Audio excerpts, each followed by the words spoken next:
Good morning, students. Here I am going to start with the topic the respiratory balance sheet of chapter respiration in plants. In previous class I have already discussed about that what is anaerobic respiration and what is aerobic respiration और कैसे glucose molecule को पूरी तरीके से combust किया जाता है और फॉर्म किया जा रहा है एटीपी फाइनली एटीपी सिंथेसिस करी जा रही है इन इलेक्ट्रॉन ट्रांसपोर्ट सिस्टम। तो यहाँ पे जो डिस्कस करना है इस चैप्टर में ऑलरेडी हम लोगों ने क्या डिस्कस कर लिया है कि फाइनली 36 एटीपी सिंथेसाइज हो जाता है वन मॉलिक्यूल ऑफ ग्लूकोज को कंबस्ट करने से। एक ग्लूकोज मॉलिक्यूल को कंबस्ट करने से 36 एटीपी सिंथेसाइज कर लिया जाता है इन इलेक्ट्रॉन ट्रांसपोर्ट सिस्टम। तो यहाँ पे कैलकुलेशन जब हमने किया था तो वहाँ पे एकदम कैलकुलेट हो चुका था। तो यहाँ पे सिंपली हमें ये बैलेंस शीट में ये देखना है कि कैसे इस जो ट्राई कार्बोक्सिलिक एसिड साइकिल और इलेक्ट्रॉन ट्रांसपोर्ट सिस्टम है ये कैसे एक के बाद एक होते हैं। तो एक्चुअली में ये ऐसा नहीं होता कि एक ग्लाइकोलिसिस से फॉर एग्जांपल ग्लाइकोलिसिस से ग्लूकोज को ब्रेक करके 2 molecule of pyruvic acid synthesize कर लिया गया, लेकिन ये अनदर रिएक्शन में सच ऐसे जाएगा फिर वन आफ्टर अनदर एक के बाद एक रिएक्शन होगा, ऐसा नहीं है। सभी रिएक्शन एक साथ होते हैं, साइमल्टेनियसली होते रहते हैं सभी रिएक्शन। ऐसा नहीं है कि एक के बाद एक होता रहता है, ऐसा नहीं है कि जब तक 2 पायरुविक सेल साइटोप्लाज्म में 2 पायरुविक एसिड इतने सफिशिएंट अमाउंट में ऑलरेडी प्रिपेयर रहते हैं कि प्रोसेस रुकती नहीं है, कंटिन्यूअस होती रहती है। और इस प्रोसेस में ATP synthesis that is by glycolysis सबसे मतलब यहाँ पे पार्शली कंबस्ट किया जाता है और सबसे लो अमाउंट में एटीपी सिंथेसाइज किया जाता है। जो फाइनल जो मेजर कंपोनेंट या major amount of ATP synthesis है वो इलेक्ट्रॉन ट्रांसपोर्ट सिस्टम में किया जाता है बाय द एरोबिक रेस्पिरेशन, जहाँ पे ऑक्सीजन के थ्रू जो लास्ट प्रोटॉन एक्सेप्टर की तरह बिहेव करते हैं oxygen and finally converting to water molecule. और ये इलेक्ट्रॉन ट्रांसपोर्ट सिस्टम में इलेक्ट्रॉन ग्रेडियंट के थ्रू इलेक्ट्रोकेमिकल ग्रेडियंट के थ्रू एटीपी फाइनली सिंथेसाइज कर लिया जाता है। अब जिसे ऑक्सीडेटिव फॉस्फोराइलेशन कहते हैं, क्योंकि यहाँ पे ऑक्सीडेटिव फॉस्फोराइलेशन इसलिए कहा जाता है क्योंकि फॉस्फोराइलेशन दैट इज एनर्जी दी जा रही है, एनर्जी का फॉर्मेशन किया जा रहा है in the presence of oxygen के प्रेजेंस में, that's why it is called known as oxidative phosphorylation. Now next is only glucose is being respired, no other alternative substance are entered in this pathway। सिर्फ glucose as a carbohydrate use किया जाता है, utilise किया जाता है, कोई other mean नहीं है। क्योंकि कोई अदर मीन भी रहता है सेल में तब भी उसे फाइनली ग्लूकोज में कन्वर्ट कर लिया जाता है, उसे ग्लूकोज मॉलिक्यूल में कन्वर्ट कर लिया जाएगा तब सेल उसे एज ए ग्लूकोज का फर्दर ब्रेकडाउन फिर होगा इन सेल और ब्रेक करके ऑक्सीडाइज करके कार्बन डाइऑक्साइड में कन्वर्ट कर दिया जाएगा। जितने भी कार्बन एटम है और जितने भी इलेक्ट्रॉन है प्रोटॉन है नाउ एंटर कर जाएंगे इन इलेक्ट्रॉन ट्रांसपोर्ट सिस्टम, जहाँ पे उनसे इलेक्ट्रोकेमिकल ग्रेडियंट के थ्रू फाइनली एटीपी सिंथेसाइज कर लिया जाएगा। अब एटीपी सिंथेसाइज करने के लिए बहुत सारे एंजाइम यूटिलाइज होते हैं। फॉर एग्जांपल जैसे ग्लूकोज को कन्वर्ट करना हो रहा है इन ग्लूकोज 6 फॉस्फेट इसके लिए भी एंजाइम चाहिए दैट इज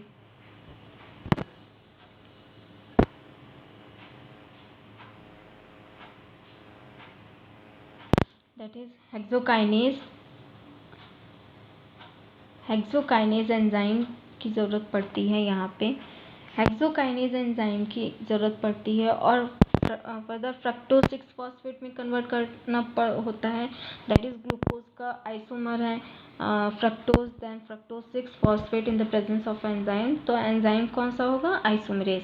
तो इस तरीके से एंजाइमेटिक रिएक्शन होते हैं और एंजाइम के थ्रू सभी रिएक्शन कंट्रोल होते हैं। और फाइनली दोनों ही प्रोसेस से, एरोबिक और एनारोबिक रेस्पिरेशन से, फाइनली 38 एटीपी सिंथेसाइज कर लिया जाता है, जिसमें से 38 एटीपी सिंथेसाइज कर लिया जाता है, जिसमें से 36 एटीपी नेट गेन होता है, जबकि 2 एटीपी को ग्लाइकोलिसिस में ही यूटिलाइज कर लिया जाता है for the phosphorylation of glucose molecule and glucose molecule and glyceraldehyde molecule. तो इस फॉस्फोराइलेशन 2 जगह होता है इन ग्लाइकोलिसिस, और वो 2 एटीपी यूटिलाइज कर लिया जाता है इन ग्लाइकोलिसिस, इसलिए नेट गेन जो होता है वो 36 एटीपी फाइनली हो जाता है, जिसकी वजह से, और अगर हम इसी एटीपी को ऐड कर दें तो 38 एटीपी टोटल सिंथेसिस होता है in the process of both anaerobic respiration और एरोबिक रेस्पिरेशन। नाउ जब एरोबिक रेस्पिरेशन यहाँ पे होता है, तो यहाँ पे अगर हम एरोबिक रेस्पिरेशन का कंपेयर करें इन एनारोबिक रेस्पिरेशन, तो यहाँ पे एनारोबिक रेस्पिरेशन में there is a term fermentation. अब फर्मेंटेशन में एक्चुअली फर्मेंटेशन ग्लाइकोलिसिस की ही तरह होता है, लेकिन इसमें पायरुविक एसिड सिंथेसिस नहीं होती है। इसमें कंप्लीट डिग्रेडेशन नहीं होता है ग्लूकोज मॉलिक्यूल का, सिर्फ पार्शियल कंबशन किया जाता है, और पार्शियल कंबशन करके पायरुविक एसिड और कार्बन डाइऑक्साइड और वाटर मॉलिक्यूल की सिंथेसिस कर ली जाती है यहाँ पे। और नाउ फर्मेंटेशन में जब जो नेट गेन होता है वो 2 मॉलिक्यूल ऑफ एटीपी होता है, दैट इज़ 2, क्योंकि ग्लाइकोलिसिस की ही तरह प्रोसेस है। और यहाँ पे वेदर वो ethanol, for example east fermentation हो रहा है तो इथेनॉल का फॉर्मेशन होगा, ग्लूकोज को पार्शली कंबस्ट करके पायरुविक एसिड नहीं सिंथेसाइज किया जाएगा, अल्कोहल सिंथेसाइज किया जाएगा, दैट इज़ इथेनॉल। अब फर्मेंटेशन में, यहाँ पे फर्मेंटेशन हो चाहे ग्लाइकोलिसिस हो, बहुत ही कम अमाउंट ऑफ एटीपी सिंथेसाइज होता है, क्योंकि ज़्यादा जो मेजर अमाउंट ऑफ या बल्क एटीपी सिंथेसिस है वो इलेक्ट्रॉन ट्रांसपोर्ट सिस्टम में ही कैरिड आउट हो सकता है in the presence of oxygen. Anaerobic respiration में जो सिंथेसिस है वो नहीं हो पाती है, क्योंकि यहाँ पे ऑक्सीजन से पहले ऑक्सीजन एब्सेंट होते हैं और माइटोकॉन्ड्रिया एब्सेंट होते हैं, जो आगे फर्दर ये प्रोसेस मूव नहीं कर पाता है, और यहीं पर 2 pyruvic acid then converted into lactic acid. अगर बैक्टीरिया है तो lactic acid then lactic acid utilize कर लिया जाता है फर्दर। तो यहाँ पे मेन जो प्रोडक्ट है दैट इज़ जो में एटीपी सिंथेसिस है वो सिर्फ 2 मॉलिक्यूल ऑफ एटीपी हो पाता है, क्योंकि इसे फर्दर किसी एरोबिक रेस्पिरेशन में नहीं भेजा जा सकता है और इलेक्ट्रॉन ट्रांसपोर्ट सिस्टम में नहीं भेजा जा सकता है, जहाँ पे इसे फर्दर और कंबस्ट किया जाए, और कंबस्ट करके फुली कंबस्ट करके डिग्रेड करके सभी molecule of carbon dioxide release कर ली, जितने भी कार्बन डाइऑक्साइड मॉलिक्यूल हैं सबको रिलीज़ कर लिया जाए जो कार्बोक्सिलिक एसिड में प्रेजेंट हैं या फंक्शनल ग्रुप में जो प्रेजेंट हैं। ना इसके बाद जितने भी NADH हैं ये फर्मेंटेशन में बहुत स्लोली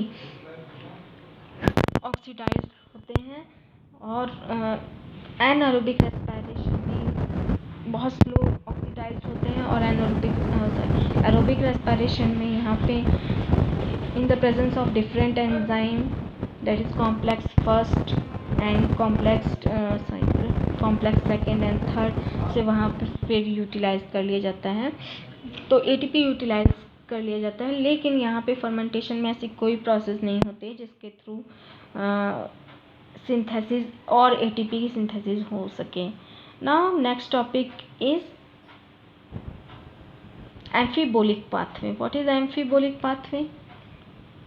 एम्फीबोलिक पाथवे क्योंकि ग्लूकोज मॉलिक्यूल है, दैट इज अगर हम किसी मॉलिक्यूल की सिंथेसिस करते हैं, यहाँ पे ग्लूकोज मॉलिक्यूल है और ग्लूकोज मॉलिक्यूल ब्रेक करके 2 पायरुविक एसिड की सिंथेसिस हो रही है, देन ब्रेक हो रहा है तो हम इसे बोलेंगे कैटाबोलिक प्रोसेस। और अगर फॉर्मेशन हो रहा है दैट इज सिंथेसिस हो रही है दैट इज एनाबोलिक प्रोसेस। लेकिन यहाँ पे जब शुरुआत में जब आइडेंटिफाई किया गया था ग्लूकोज मॉलिक्यूल के कंबशन को और रेस्पायरेशन को, तब वहाँ पे बोला गया था कि ये जो रेस्पायरेशन है ये कैटाबोलिक प्रोसेस है। दैट इज़ यहाँ पे कार्बोहाइड्रेट और ग्लूकोज मॉलिक्यूल को ब्रेक किया जा रहा है और ब्रेक करके 2 मॉलिक्यूल्स में कन्वर्ट कर दिया जा रहा है, दैट इज़ कैटाबोलिक पाथवे। लेकिन एक्चुअली में ऐसा नहीं था। ये प्रोसेस 2 तरीके से होती है, दैट इज़ यहाँ पे ब्रेक डाउन भी इन्वॉल्व होता है और सिंथेसिस में इन्वॉल्व होते हैं। फॉर एग्जांपल कि यहाँ पे ग्लूकोज मॉलिक्यूल है, ग्लूकोज मॉलिक्यूल को ब्रेक करके 2 पायरुविक एसिड का फॉर्मेशन किया जा रहा है, दैट इज़ ब्रेक किया जा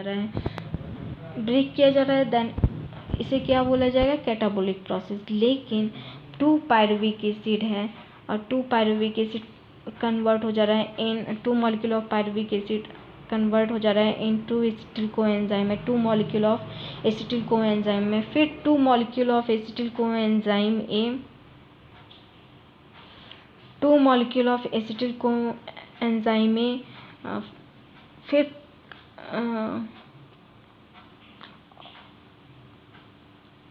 इन एरोबिक रेस्पिरेशन यहाँ पे एसिटिल कोएंजाइम में ऑक्जेलिक एसिड से बाइंड करके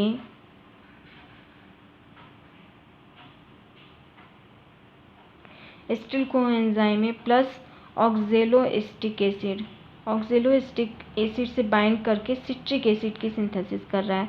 तो यहाँ पे जो प्रोसेस है, इस प्रोसेस में एडिशन हो रहा है, दैट इज़ 2 मॉलिक्यूल मिलके 1 मॉलिक्यूल का फॉर्मेशन कर रहे हैं। फॉर एग्ज़ाम्पल यहाँ पे हम देख सकते हैं कि जैसे इस पूरी रिएक्शन में रेस्पिरेशन में ग्लिसरॉल है और फैटी एसिड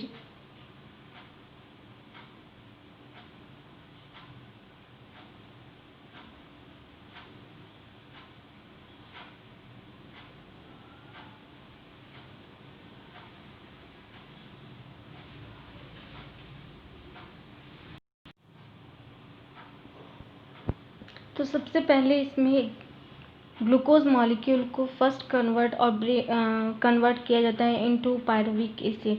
और पायरुविक एसिड क्या है, क्योंकि ब्रेक डाउन है, that is 6 carbon atom present हैं इन ग्लूकोज मॉलिक्यूल और 6 कार्बन एटम से ये अगर पायरुविक एसिड की सिंथेसिस हो रही है that is 3 carbon molecule.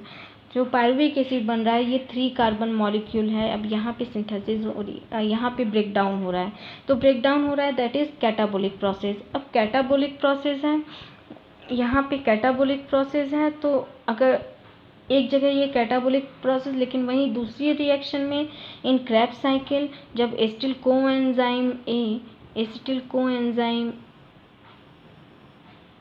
Coenzyme में ऑक्जेलोएसिटिक एसिड से बाइंड करता है, ऑक्जेलोएसिटिक एसिड से बाइंड करते हैं, तो फाइनली फॉर्मेशन होता है दैट इज सिट्रिक एसिड का फॉर्मेशन हो जाता है ना। सिट्रिक एसिड जब सिंथेसिस हो रही है दैट इज सिंथेसिस फेज क्यों और एनाबोलिक रिएक्शन, तो एक ही रिएक्शन में यहाँ पे कैटाबोलिक प्रोसेस और एनाबोलिक प्रोसेस दोनों ही शो हो रहे हैं। कैटाबोलिक प्रोसेस और एनाबोलिक प्रोसेस दोनों शो हो रहा है। तो इस तरीके से जो रिएक्शन है,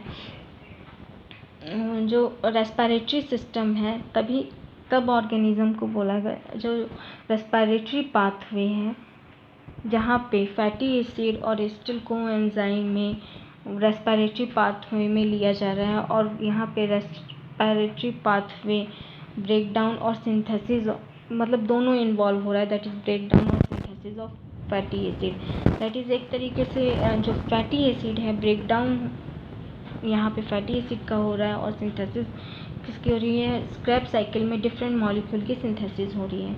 वैसे ही इसी तरीके से अदर देन बहुत सारे कार्बोहाइड्रेट होते हैं। For example other than carbohydrate बहुत सारे मॉलिक्यूल्स होते हैं, जैसे प्रोटीन एंड फैटी एसिड। ये भी एटीपी सिंथेसिस में यूटिलाइज होते हैं, रेस्पिरेटरी इंटरमीडिएट फॉर्म करते हैं और डायरेक्ट इंटर होते हैं। फॉर एग्जांपल अगर ग्लूकोज मॉलिक्यूल में कन्वर्ट नहीं हो पाते हैं, कोई भी मॉलिक्यूल कन्वर्ट नहीं होते हैं, फॉर एग्जांपल जैसे फैटी एसिड है और इसे कन्वर्ट किया जाता है, पहले ग्लिसरॉल फैट है, कन्वर्ट किया जाता है इन फैटी एसिड और ग्लिसरॉल, फिर फैटी एसिड पार्टिसिपेट करता है in formation of acetyl coenzyme में और एसिटिल कोएंजाइम में से फाइनली एसिटिल कोएंजाइम में फॉर्मेशन करते हैं और एसिटिल कोएंजाइम में फाइनली इंटर कर जाते हैं इन क्रेब साइकिल। तो इस तरीके से जो ये पूरी ग्लाइकोलिसिस या जो भी रेस्पिरेशन जितने रिएक्शन हो रहे हैं सभी ये दोनों तरीके से बिहेव करते हैं। एनाबोलिक रिएक्शन भी होते हैं और कैटाबोलिक भी रिएक्शन होते हैं। सिंथेसिस हो रही है दैट इज़ एनाबोलिज्म और ब्रेक हो रहा है और यहाँ पे कोई एक मॉलिक्यूल ब्रेक होके दो मॉलिक्यूल की सिंथेसिस कर रहा है, तो सिंथेसिस भी हो रही है और ब्रेक डाउन भी हो रहा है। दैट इज़ यहाँ पे कैटाबोलिक रिएक्शन और एनाबोलिक रिएक्शन दोनों ही होगा, दोनों कंसीडर किया जाएगा। तो इसलिए रेस्पिरेटरी पाथवे है जो एम्फीबोलिक पाथवे फिर इसे बोला गया, ना कि सिर्फ कैटाबोलिक पाथवे, क्योंकि ये सिर्फ कैटाबोलिक पाथवे नहीं होता है, इसमें बहुत सारे रिएक्शन होते हैं जहाँ पे बहुत सारे मॉलिक्यूल्स को अदर मॉलिक्यूल में ब्रेक किया जाता है और फॉर्म किया जाता है। फॉर एग्जांपल जैसे यहाँ पे ग्लूकोज जितना ग्लिसरॉल है, ग्लिसरॉल मॉलिक्यूल जब पाथवे में एंट्री करता है इन द फॉर्म ये फॉस्फोग्लिसरॉल एल्डिहाइड में कन्वर्ट हो जाते हैं, then protein degraded by protease और कन्वर्ट इनटू अमाइनो एसिड में कन्वर्ट हो जाते हैं और फाइनली क्रेब साइकिल में एंटर कर जाते हैं। और इसी तरीके के पायरुवेट और पायरुविक एसिड भी एसिटिल कोएंजाइम में कन्वर्ट हो जाते हैं, क्योंकि direct pyruvic acid oxidative phosphorylation में यूटिलाइज नहीं हो सकते, इसलिए उन्हें कन्वर्ट करना पड़ता है, डीकार्बोक्सिलेशन करना पड़ता है पायरुविक एसिड का और कन्वर्ट करके एसिटिल कोएंजाइम में सिंथेसिस कर लिया जाता है। तो ये पूरी प्रोसेस कैटाबोलिक भी होती है और एनाबोलिक प्रोसेस दोनों होते हैं। अब कैटाबोलिक प्रोसेस कहाँ कहाँ हो रहा है, जहाँ पे ब्रेक डाउन हो रहा है, कोई मॉलिक्यूल ब्रेक करके दो कन्वर्ट हो जा रहा है मॉलिक्यूल में, तो उसे कैटाबोलिज्म बोलेंगे, और जहाँ पे सिंथेसिस हो रही है मॉलिक्यूल की दैट इज़ एनाबोलिज्म। और इस वजह से जहाँ पे पूरे रेस्पिरेशन में बहुत सारे रिएक्शन होते हैं, तो इसलिए पूरा पाथवे रेस्पिरेटरी पाथवे है वो एम्फीबोलिक कहा गया, क्योंकि इसमें बहुत सारे रिएक्शन ब्रेक डाउन हो रहा है और बहुत सारे रिएक्शन में सिंथेसिस हो रहे हैं। तो इस तरीके से दोनों रिएक्शन यहाँ पे होते हैं, दैट इज़ कैटाबोलिक पाथवे और एनाबोलिक पाथवे दोनों। अब other than protein, other than glucose molecule कौन कौन से एलिमेंट होते हैं, दैट इज़ फैट, कार्बोहाइड्रेट तो सिंपल ग्लूकोज, फॉर एग्जांपल अगर सुक्रोज है, सुक्रोज को भी कन्वर्ट किया जाएगा इन सुक्रोज मॉलिक्यूल को कन्वर्ट कर दिया जाएगा इन ग्लूकोज मॉलिक्यूल, और ग्लूकोज यहाँ पे ग्लूकोज में कन्वर्ट करने के बाद इसे फिर यूटिलाइज किया जाएगा और एज ए सबस्ट्रेट लिया जाएगा इन ग्लाइकोलिसिस पाथवे। अगर फॉर एग्जांपल अगर ग्लूकोज अवेलेबल नहीं है उस सेल में, अगर ग्लूकोज अवेलेबल नहीं है, तो इस कंडीशन में फैट और प्रोटीन यूटिलाइज होंगे एज ए एनर्जी सोर्स। अब इन्हें कैसे कन्वर्ट किया जाएगा और इनका ब्रेकडाउन कैसे किया जाएगा for the production of ATP.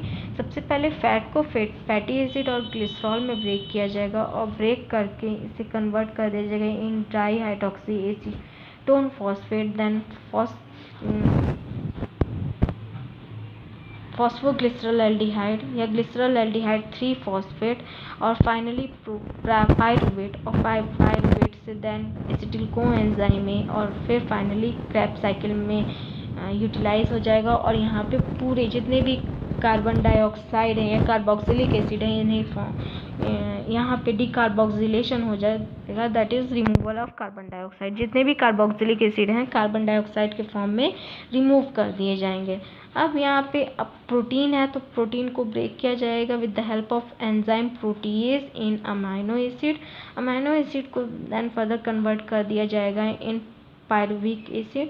और पायरुविक एसिड जैसा कि एरोबिक रेस्पिरेशन में एसिटिल कोएंजाइम में कन्वर्ट होते हैं, then acetyl coenzyme A Krebs cycle में यूटिलाइज हो जाते हैं जहाँ पे एटीपी सिंथेसिस पूरा ब्रेक डाउन कर दिया जाता है और फाइनली ईटीएस में इलेक्ट्रॉन ट्रांसपोर्ट सिस्टम में एटीपी सिंथेसाइज कर लिया जाता है। तो यहाँ पे जो एक जनरल इक्वेशन था कि कार्बोहाइड्रेट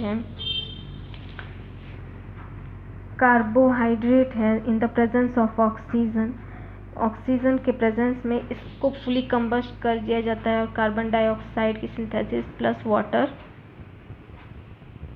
मॉलिक्यूल को सिंथेसाइज कर लिया जाता है।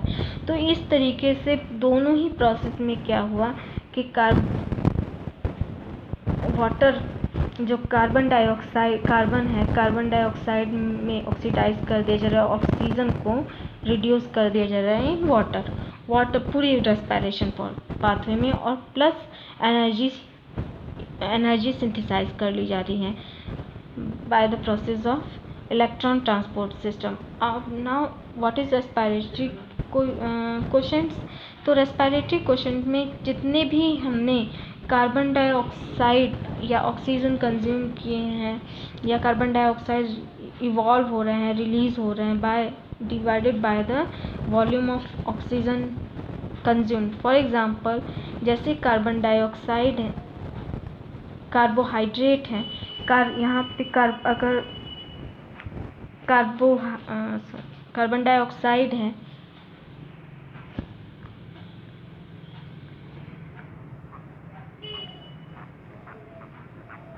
C6H12O6 that is carbohydrate.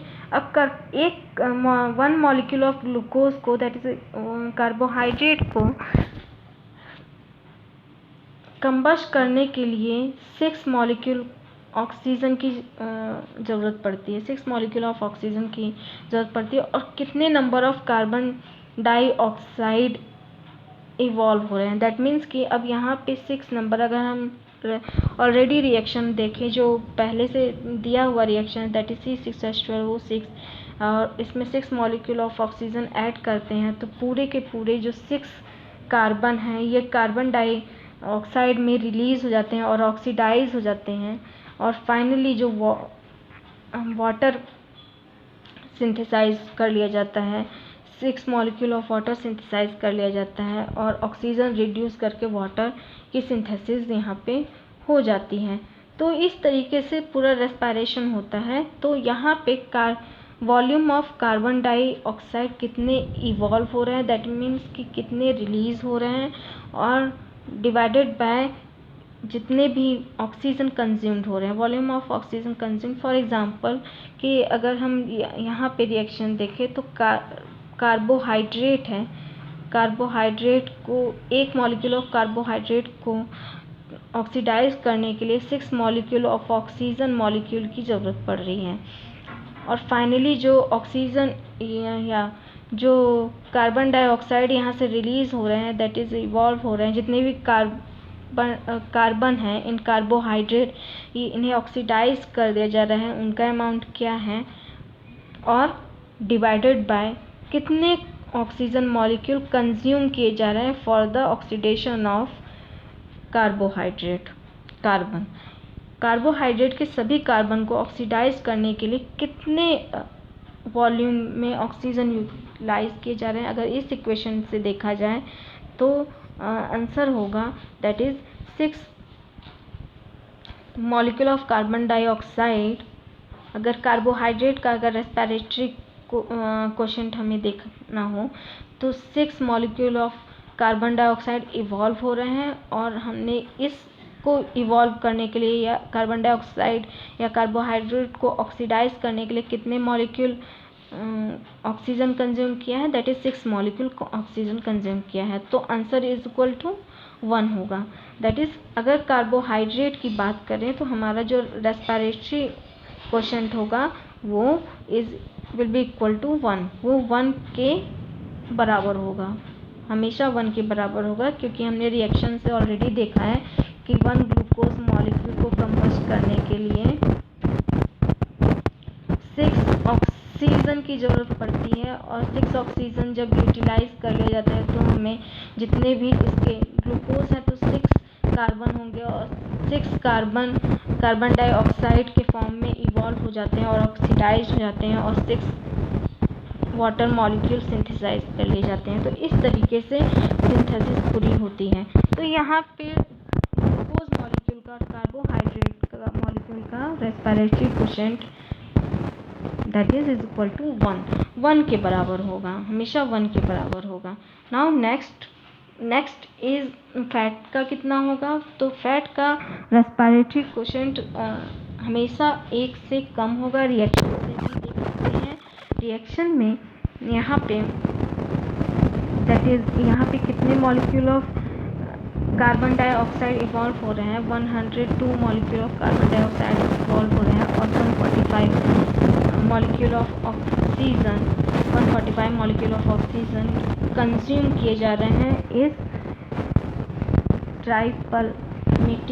ट्राइपरमीथेन molecule को और फैटी एसिड को कंबस्ट करने के लिए। तो हमेशा इसका रेस्पिरेटरी कोफिशिएंट हमेशा कम होता है, लेस देन 1 होता है। इस वजह से ग्लूकोज को प्रीफर किया जाता है for the production of energy, क्योंकि रेस्पिरेटरी कोफिशिएंट हमेशा 1 रहेगा, हमेशा इक्विवेलेंट रहेगा, क्योंकि यहाँ पे क्योंकि सभी के सभी कार्बन डाइऑक्साइड ईजिली कंबस्ट कर दिए जाएंगे, और ईजिली कार्बोहाइड्रेट के जितने भी कार्बन हैं उन्हें ऑक्सीडाइज कर दिया जाएगा, फाइनली रिलीज कर लिया जाएगा in the form of carbon dioxide, carbohydrate के जितने भी हैं।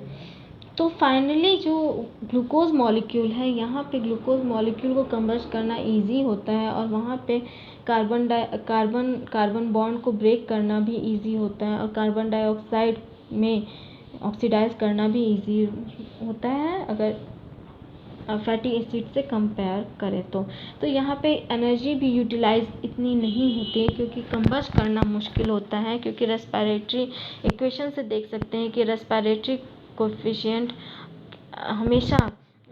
हमेशा कम है, दैट इज 0.7 है। तो अगर 1 नहीं होगा दैट मीन कि पूरा कंबस्ट नहीं हो पाएगा, और पूरे कार्बन डाइऑक्साइड में जितने भी कार्बन है कार्बन डाइऑक्साइड में ऑक्सीडाइज नहीं हो रहे हैं, और हमें पूरी अमाउंट में एनर्जी नहीं मिल रही है। तो यहाँ पे लो अमाउंट में एनर्जी मिलती है, वेरस जब प्रोटीन का हम रेस्पिरेटरी क्वोशेंट निकालते हैं तो जो आंसर मिलता है दैट इज 0.9 मिलता है। और इस तरीके से जो पूरे प्रोटीन है, फैटी एसिड है, अगर हम सभी मॉलिक्यूल्स को देखें तो सबसे ज़्यादा कार्बोहाइड्रेट ही है जो सूटेबल है सेल के लिए, जहाँ पे कार्बोहाइड्रेट ईजिली